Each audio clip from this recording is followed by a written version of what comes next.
Bonjour, bonjour, j'espère que vous allez bien.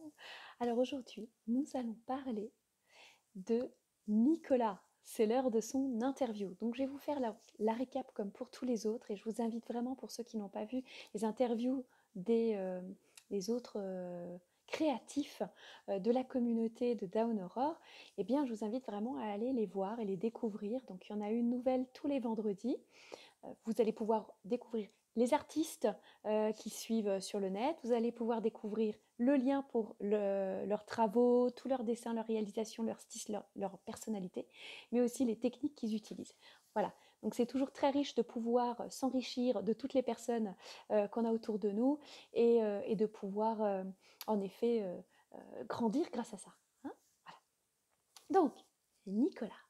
Once upon a time. Voilà comment Nicolas a commencé l'interview.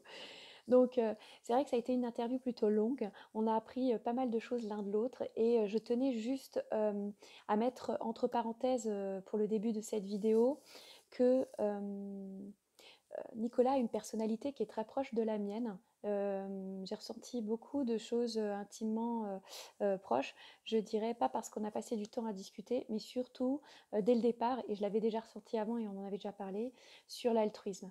Hein, ça fait partie de ma personnalité et donc c'est parfois difficile pour moi d'en parler.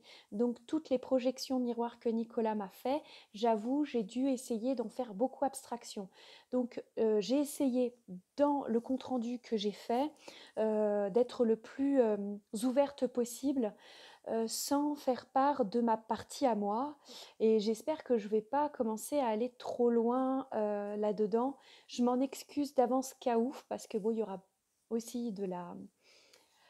comme c'est préparé, mais j'aime bien aussi y mettre un petit peu de spontanéité dans mes vidéos.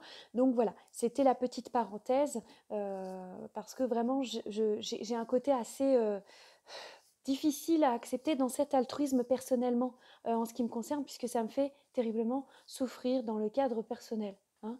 Mais bon, je vais faire de mon mieux pour que ce soit perçu de façon la plus positive possible. D'accord ?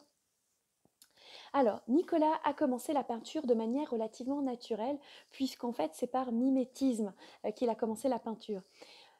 Il a vu sa maman peindre, forcément de manière naturelle, un enfant fait la même chose que papa et maman hein, pour apprendre.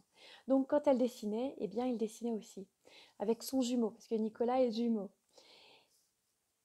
Il a appris il y a peu de temps, enfin il n'y a pas si longtemps que ça finalement, il m'a dit une dizaine d'années, mais c'est vraiment pas si longtemps puisqu'il a plus de 40 ans, Nicolas. Donc il est de ma génération. Et l'apprendre aussi tard, c'est parfois, bon, voilà, il n'y a rien de grave. Mais il a appris que son grand-père maternel peignait aussi. Il m'a partagé des œuvres créatives de peinture de son grand-père maternel et je peux vous dire que c'est juste waouh. Euh, sont des peintures vraiment, enfin voilà, j'espère qu'il aura l'occasion de pouvoir les partager sur son compte que je vous partage au-dessus, en dessous, je ne sais pas comment est-ce que ça apparaîtra par rapport à là où ça sera publié. Mais je vous invite vraiment à aller découvrir, j'espère qu'il vous les partagera parce que c'est vraiment très chouette à admirer en tout cas et de voir les prouesses techniques qu'on pouvait avoir et surtout la patience, j'ai envie de dire, de réaliser des projets comme ça. Voilà, c'est la petite... voilà, allez-y vraiment. Donc, Nicolas a reproduit d'ailleurs une œuvre de son grand-père qui est un pont. Donc ça, vous pourrez le découvrir aussi sur sa page. Donc c'est un pont, je vous laisserai le voir. Hein. J'en dis pas plus, mais il y a quand même pas mal de détails, pas mal d'infos, mais ça fait partie des œuvres qu'il a reproduites dans ses débuts de création. Donc Nicolas a donc le goût de dessiner de manière naturelle et donc arrivé au lycée, enfin au collège, avec son frère jumeau, ils se sont challengés tous les deux en cours d'art plastique pour pouvoir à celui qui dessinera le mieux et qui fera le mieux, qui aura la meilleure note en fait. De manière finalement évidente et logique, Nicolas s'est dirigé en art appliqué. Donc en fait, il a un cursus scolaire quasiment comme le mien jusqu'au bac art appliqué. Donc, il a fait son cursus scolaire d'art appliqué. Il a été accueilli pour passer ses nuits chez une mamie, une mamie bien gentille, qui l'a accueilli dans son logement pour qu'il puisse faire ses études dans les meilleures conditions. Il n'a pas quitté cette, mamie avant 19 ans. Alors, Nicolas restait 19 années avec cette personne qui l'a aidé à oser, qui l'a aidé à s'ouvrir, qui l'a aidé à s'épanouir en quelque sorte pendant son adolescence et donc c'était un prêté pour un rendu comme on dit. Mon père disait souvent ça et donc de manière naturelle, bah, voilà, il l'a soutenu, il l'a aidé, jusqu'à quasiment la fin de sa vie. Voilà. Donc Nicolas, une fois donc qu'il a terminé son bac art appliqué, il s'est dirigé vers un CAP de carreleur. Donc il a travaillé dans le bâtiment. Mais c'est pas que, hein. Son travail de d'art appliqué va lui servir sur la continuité, vous allez comprendre. Ne restez pas forcément sur le fait qu'il travaille dans le bâtiment. Il n'y a pas que ça. On est vraiment dans la partie décorative d'un intérieur. Et donc, il a développé du coup son entreprise. On aura l'occasion d'en discuter pour que vous puissiez voir un petit peu tout le panel et la palette que Nicolas propose. Donc, quand il est parti du coup de chez cette personne âgée, il s'est retrouvé à acheter donc son appartement. Il s'est retrouvé seul du jour au lendemain, un petit peu quand même, et bah, il s'est retrouvé dans son intérieur où il pouvait faire ce qu'il voulait. Donc, il a été ouvert d'une grande liberté illimitée, j'ai envie de dire, et il s'est pris la décision d'oser. Alors j'ai trouvé ça extraordinaire parce qu'avant d'arriver sur des formats pareils, généralement on fait deux, trois petites choses par-ci par-là. Même si Nicolas estime que pendant toute sa période 1, 2, 3, d'art appliqué, il a réalisé très peu de créations puisqu'il estime qu'il était téléphage. Mais quelque part, je pense que cette créativité s'est réveillée au moment où il a eu une pleine liberté d'utiliser des surfaces pour décorer. Donc de manière relativement, encore une fois, naturelle, il a utilisé un mur de chez lui pour peindre une fresque. Donc vous l'avez compris, Nicolas est un fresquiste. Alors là, ça c'est quelque chose qui est énorme parce que c'est un des premiers métiers que je voulais faire avant de passer mon bac art appliqué. C'était fresquiste. Donc il y a plein de petites similitudes comme ça qui sont juste énormes. Bon, ouais, vous allez vous en rendre compte au fur et à mesure. Bon, parfois, il n'y a pas de hasard, comme on dit. Et donc, le fait d'avoir osé réaliser une fresque aussi grande lui a permis finalement de montrer à l'un, à l'autre, et puis de fil en aiguille, il a eu des commandes, des amis, la famille, et puis finalement il a été obligé de créer son entreprise pour pouvoir faire profiter de ses compétences créatives dans ce domaine-là, dans la décoration. Donc étant dans le bâtiment, forcément c'est un tout petit peu plus facile parce que là on a des adresses, on travaille dans le domaine, on travaille avec des peintres, tout ça. Donc voilà. En plus d'être carreleur simplement, Nicolas répare le carrelage en fait. C'est docteur, c'est un docteur du carrelage. Docteur carrelage. Il répare les carreaux qui sont cassés avec des résines. Donc c'est vraiment sa spécificité, sa particularité dans son domaine. Vous l'avez remarqué, Nicolas se démarque énormément par un professionnalisme précis. Donc on va dire que ce n'est pas un généraliste, c'est comme un professeur en médecine. Il a vraiment une spécialité. C'est un spécialiste dans son domaine, mais dans un domaine précis, hein. Donc, voilà, l'info est passée. Il habite sur Lyon. Ça, c'est pour ceux qui passent par là. On ne sait jamais. Vous pourriez faire appel à ses dons et son professionnalisme. Donc, où est-ce que je voulais en venir du coup?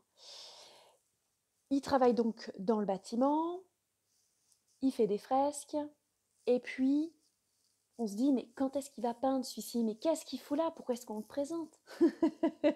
Eh bien, Nicolas a peint son premier tableau à partir d'un challenge.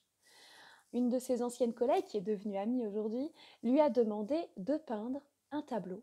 Et devinez quoi? Une orchidée. Alors pour un homme, c'est certes pas commun, donc des fleurs. Et donc, il a voulu relever ce challenge. Je dis ça et j'explique cette petite anecdote parce qu'en fait, par rapport à tout ce que j'ai dit jusqu'au début, vous vous rendez compte que Nicolas est un challenger. Il a besoin d'être boosté, il a besoin d'avoir une motivation derrière, quelqu'un qui va lui demander quelque chose. Parce que Nicolas, c'est pas quelqu'un qui va réaliser ou créer quelque chose de manière égotique. Il va pas se tourner dans tous les sens pour trouver un moyen d'exprimer quelque chose de manière égoïste, mais simplement quand on va le lui demander. Il a besoin d'avoir le soutien ou la demande de quelqu'un, parce que justement, c'est quelqu'un d'altruiste. C'est vraiment une personnalité profonde qui fait partie de lui, et donc l'autre passe d'abord. Et à partir du moment où il y a l'autre qui vient vers lui pour le lui demander quelque chose, il ne peut pas dire non. Donc c'est un challenge pour lui à dépasser. Finalement, il y arrive avec beaucoup de facilité, il faut dire ce qui est. À partir du moment où cette valeur-là, elle est remplie, qu'il a eu en quelque sorte l'invitation de le faire, eh bien la machine se met en route. Et donc Nicolas, il court. Il y va, il réussit. Il n'y a pas de raison. Dans tous les cas, il y met toute l'énergie possible pour pouvoir y arriver et obtenir le résultat souhaité et demandé par l'autre. Et ce qu'il attend après cette réalisation, c'est surtout de faire plaisir et pas pour pouvoir assouvir ce besoin de j'ai réussi, c'est bien fait, c'est machin. Il s'en fout en fait. Il voit qu'il y a le plaisir dans l'autre et c'est tout ce qui lui permet d'avoir la satisfaction de se dire eh ben c'est cool, j'ai fait le job en fait, même si peut-être qu'il aurait des choses à redire sur ce qu'il a fait. Mais non, ça te convient, donc c'est parfait. Voilà.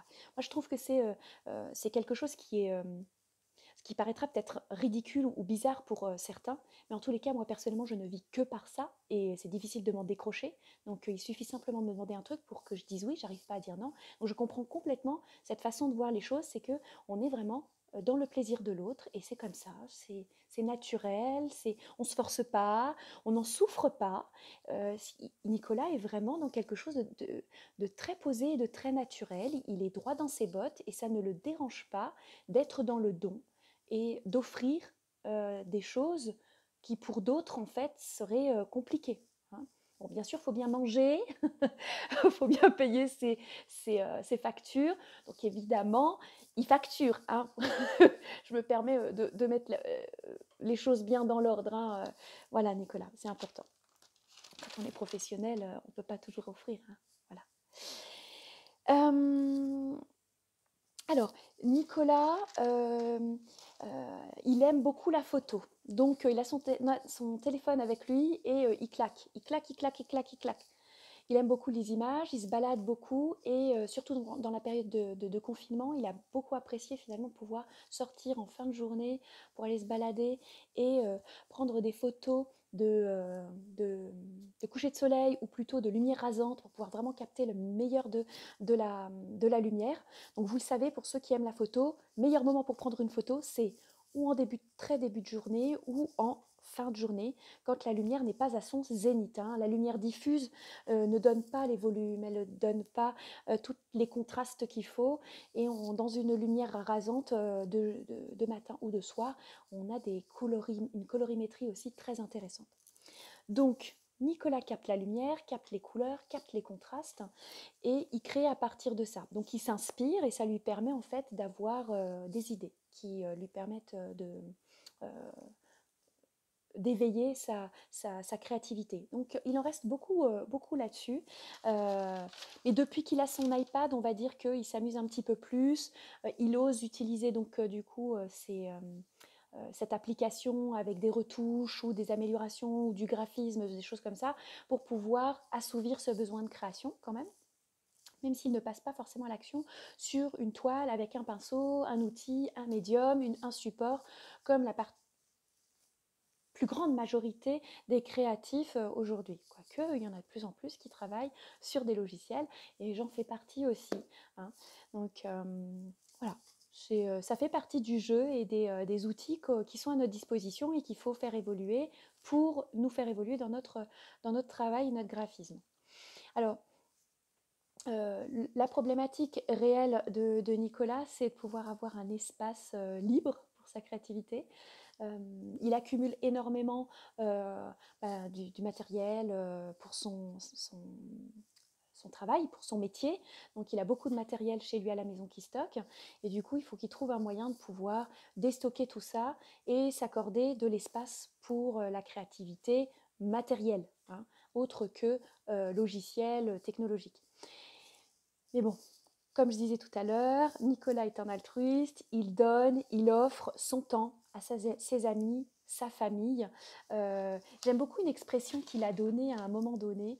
Voilà, c'est un agent de liaison dans la famille. Donc quand il y a quelqu'un qui ne va pas, voilà, c'est lui qui fait le lien, c'est chez lui qu'on vient pour pouvoir parler, communiquer et dire les choses. C'est quelqu'un de très ouvert, c'est quelqu'un de très bienveillant. Donc par la force des choses, eh bien, il attire les gens qui ont besoin de parler quand ils ne peuvent pas aller l'exprimer ailleurs. Voilà, donc c'est l'agent de liaison, c'est un docteur. Ah, voilà, donc il fait le lien avec les gens. Voilà.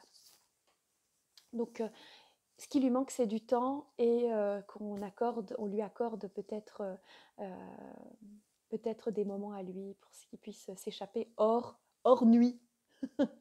Hors nuit. Voilà, ce qui serait bien, c'est qu'il puisse se reposer la nuit pour pouvoir le jour avoir ce temps pour débarrasser un petit peu son espace. Voilà. Donc là, il s'y mettra. Hein. Il s'y mettra avec sa super belle palette d'aquarelle qu'il s'est achetée quand il était gamin sur une plage. Il y avait quelqu'un qui était là, il proposait de vendre une palette d'aquarelle usagée, même déjà utilisée. Hein. Et il a dit oui. Donc il y a tout le matos avec les pinceaux et tout. Moi j'ai trouvé que cette petite histoire était assez sympa.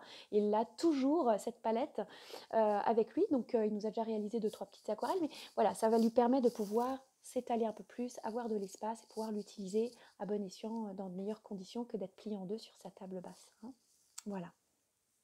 Euh, voilà. Et voilà. Donc j'ai parlé de l'orchidée. Je regarde un petit peu mes notes hein, parce qu'on a eu une belle discussion et beaucoup d'informations très intéressantes. Euh, voilà, donc oui, Nicolas est quelqu'un d'ambitieux, il refuse aucun challenge, il y va, il n'a pas peur, mais forcément il faut que ça vienne d'une invitation. C'est pas quelqu'un qui va se vendre parce que c'est pas quelqu'un d'égotique, c'est pas quelqu'un qui va faire un démarchage marketing, ce n'est pas quelqu'un qui va se mettre sur un piédestal, c'est pas du tout son truc.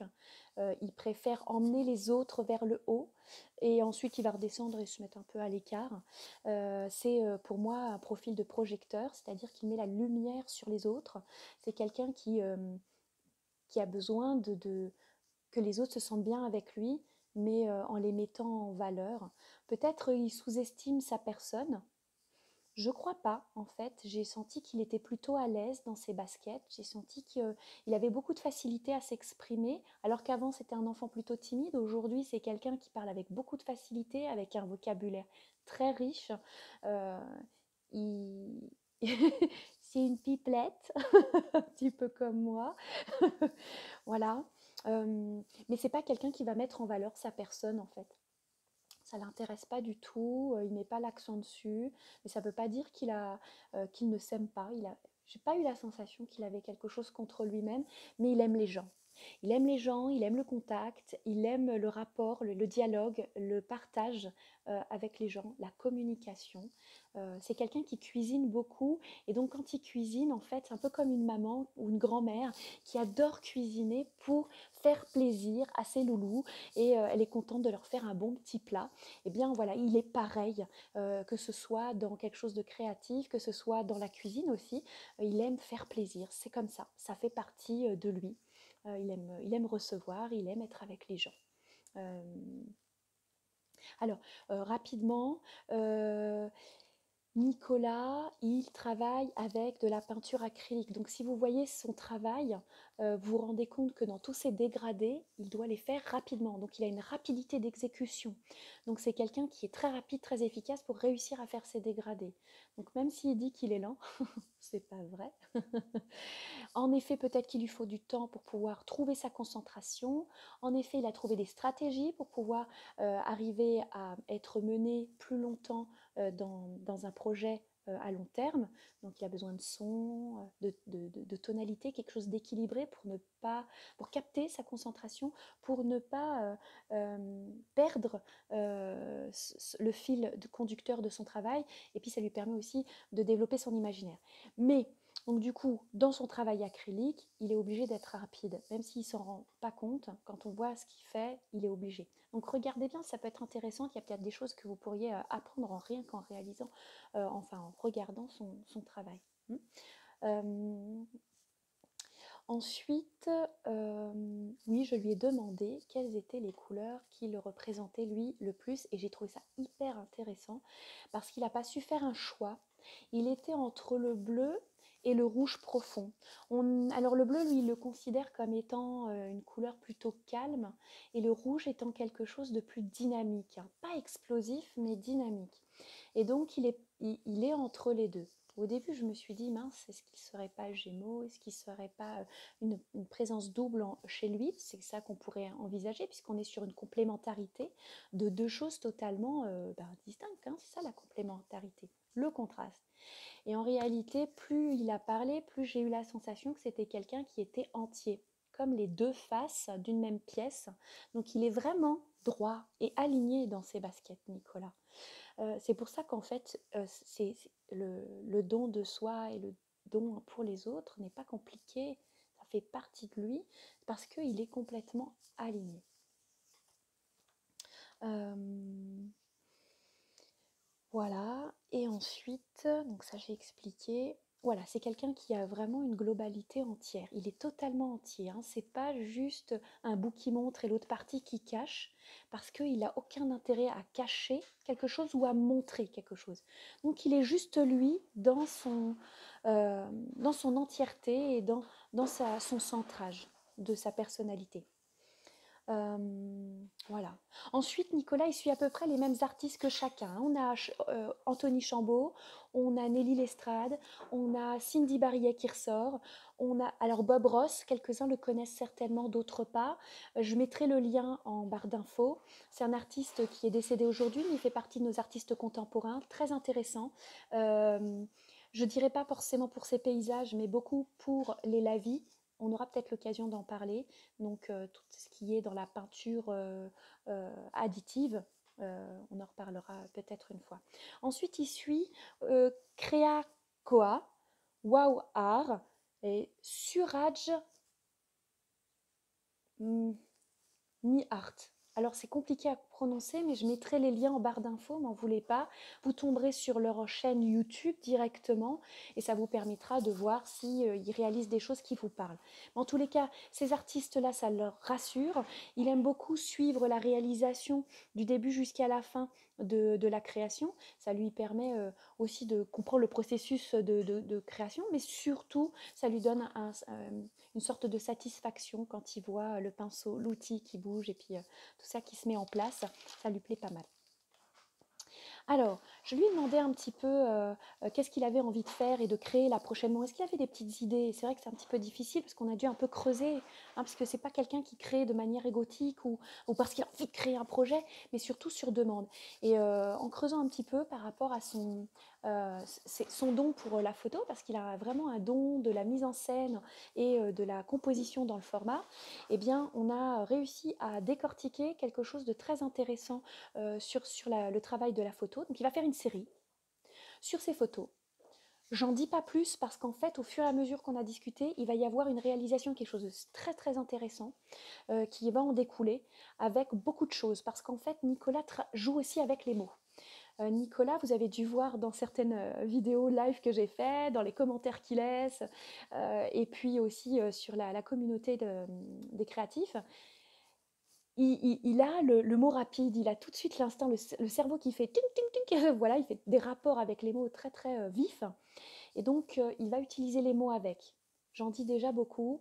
Je ne vais pas aller trop loin pour pas gâcher la surprise. Et surtout, c'est à lui de vous présenter le travail là. Je ne sais pas comment est-ce qu'il va le mettre en scène complètement, même si, si j'en sais quand même pas mal. Moi, tu sais, bouche cousue. Je crée le suspense. Vraiment, je vous invite à liker sa page pour pouvoir ne pas rater ça, parce que ça va être vraiment quelque chose de très original qui n'a encore jamais été vu. Donc, ce serait dommage de louper. Voilà. N'en perdez pas une miette. Ensuite, Nicolas. Donc, comme je disais, c'est un créatif qui ne crée pas pour se satisfaire lui-même, mais pour les autres. Et donc, il ne cherche pas à créer quelque chose pour l'unanimité. Donc, si ça ne vous plaît pas, ben ça ne vous plaît pas, mais en fait, ça ne le dérange pas. À partir du moment où il n'y aura qu'une seule personne sur 1000 qui va apprécier, mais ce sera le plus heureux des hommes en fait. Comme quoi il ne faut pas grand-chose pour rendre heureux les personnalités altruistes. Alors, je vais lire certaines choses que j'ai marquées mot pour mot de ce qu'il a dit et qui m'ont semblé vachement fortes en fait. Donc je vais mettre les yeux sur mon texte, m'en voulez pas, je ne vous regarde plus. Alors, il a dit que, alors, pour que les gens autour de moi soient bien, il faut que je rayonne. Et j'aime pas être en haut de la marche. Mais j'aime donner ce que je n'ai pas. Et je suis gênée de recevoir. Ah, c'est complètement le profil altruiste, c'est comme ça. On le ressent, on sait que c'est là, on ne peut rien y faire. Hein. Mais c'est bien, il s'en est rendu compte et il le vit avec beaucoup de zénitude, alors que moi, pas en fait. Moi, j'en souffre parce qu'on a tendance à parfois un petit peu abuser dans ma vie privée et c'est pas toujours évident. Il faut que je mette des limites parce que sinon je me fais bouffer. Mais bon, Nicolas, il n'a pas d'enfants, moi j'ai des enfants en fait et parfois il faut mettre les priorités quoi. Hein. Voilà, forcément c'est mes loulous. Ensuite, il y a autre chose que j'ai trouvé sympa parce qu'il a fait le lien entre la cuisine qu'il aime bien et la peinture. Donc, plus ma cuisine s'élabore, plus je cuisine, plus je me nourris, plus je grandis. Et ben, dans la vie, et ben, c'est pareil pour lui dans sa vie et puis dans l'art. Si mes racines, alors ça c'est le mot de la fin, c'est le mot de la fin, alors écoutez bien, parce que c'est très très beau. Si mes racines étaient mon moi d'origine, alors plus on se rapproche de la cime, donc de la canopée, plus je suis la somme de chacun d'entre vous, grâce à la somme de mes rencontres. Vous voyez qu'il se construit grâce à tous les autres, et pas parce que il vous prend comme s'il prenait de l'énergie ou des exemples, mais simplement parce que vous l'avez enrichi de votre personnalité et qu'il vous a entendu, il vous a senti au fond de lui et il vous aime. Donc, vous faites partie de sa vie entière et ça lui a permis d'être ce qu'il est au fur et à mesure et il continue à grandir en fait. Je trouve ça génial parce qu'il n'y a pas de fin à tout ça. Donc, ce qui revient à dire, et moi je le répète souvent d'ailleurs, que nous sommes la somme la somme la somme, la moyenne des gens qu'on côtoie. Donc plus vous côtoyez de gens, plus la somme de toutes ces personnes-là, que vous côtoyez le plus, en vrai, vous êtes la somme de toutes ces personnes-là. Hein. Nous sommes la somme des 5 personnes que l'on côtoie le plus, généralement. Voilà, hein, il y en a qui en côtoient 10, 20, 30, et bien vous êtes la somme de la moyenne de ces 10, 20, 30 personnes. Voilà. Voilà. Eh bien, on a une belle personnalité là, on a un beau projet qui se profile. J'espère qu'on va bientôt pouvoir le découvrir. Alors, le projet de Nicolas va lui demander le soutien de plusieurs personnes parce qu'il ne va pas pouvoir le faire tout seul. Et donc, ça va permettre de créer un tout très original. Donc, je vais vous laisser découvrir ça. Je vous avoue, je suis très enthousiaste et puis j'ai vraiment hâte. Je suis curieuse. J'espère que ça vous a plu. On se retrouve la semaine prochaine à la même heure pour découvrir une nouvelle interview. Et pour savoir de qui il s'agira, eh ben, je vous invite demain à 17h pour... Qu'est-ce qu'on va faire? Tirage au sort de la personne qui passera son interview pour la semaine prochaine. Voilà. Pour ceux qui souhaitent rejoindre notre communauté, notre team, eh ben, je vous invite à me laisser un petit message privé, c'est totalement gratuit. Vous allez voir, c'est une super communauté, très agréable, très douce, très bienveillante et ce sont des pipelettes comme moi. Donc voilà, si vous n'avez pas peur de discuter, de communiquer et d'échanger, eh bien vous êtes les bienvenus. Même si vous ne communiquez pas en fait, vous êtes les bienvenus quand même. Ça vous permettra aussi de grandir et de découvrir des nouvelles choses et des astuces aussi. Je vous embrasse, je vous dis à bientôt. Bye.